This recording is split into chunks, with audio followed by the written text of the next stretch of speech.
La radiothérapie, c'est une procédure qui nous permet, avec de l'énergie, alors c'est des appareils, c'est des gros appareils en fait, qui permettent, avec une précision très importante, de brûler les tissus qui sont malades, donc les tumeurs.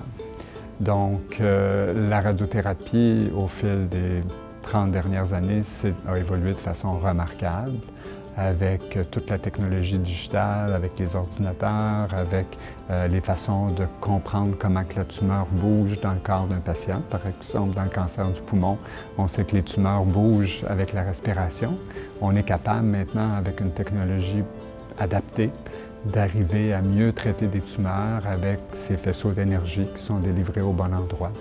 Alors, cette évolution technologique-là nous a permis de modifier, d'ajuster les traitements, plutôt que de donner un traitement dans un carré. Vous avez peut-être connu quelqu'un dans votre famille qui avait un gros carré rouge sur la poitrine, qui a été traité à toute la région du thorax pour traiter une tumeur qui était localisée au centre de cette marque-là.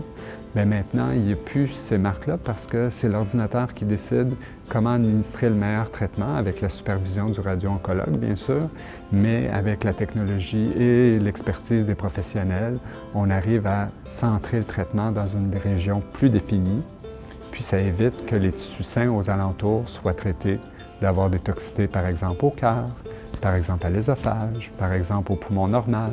Donc quelqu'un qui a déjà des poumons qui sont un peu affectés par la cigarette, comme ça peut arriver de temps en temps, bien, le patient n'aura pas une moins bonne respiration à la fin de ses traitements, ou du moins les risques que le traitement nuise à sa qualité respiratoire vont être amoindris par l'évolution des traitements.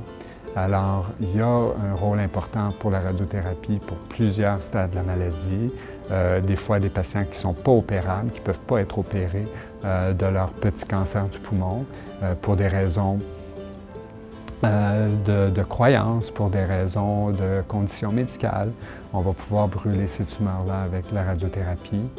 Pour des patients qui ont des maladies plus avancées aussi, on peut aussi traiter souvent avec la chimiothérapie lorsque c'est possible, des patients avec la radiothérapie. Puis il ne faut pas oublier que la radiothérapie a un rôle important aussi pour le soulagement des symptômes. Alors il y a beaucoup de mes patients qui ont des douleurs aux os, qui ont des lésions dans le poumon, qui sont gênantes, qui causent une obstruction sur la trachée ou les bronches, qui vont pouvoir utiliser la radiothérapie pour aider dans le soulagement de leurs symptômes. Alors, la radiothérapie est certainement très importante pour les patients qui ont des cancers du poumon.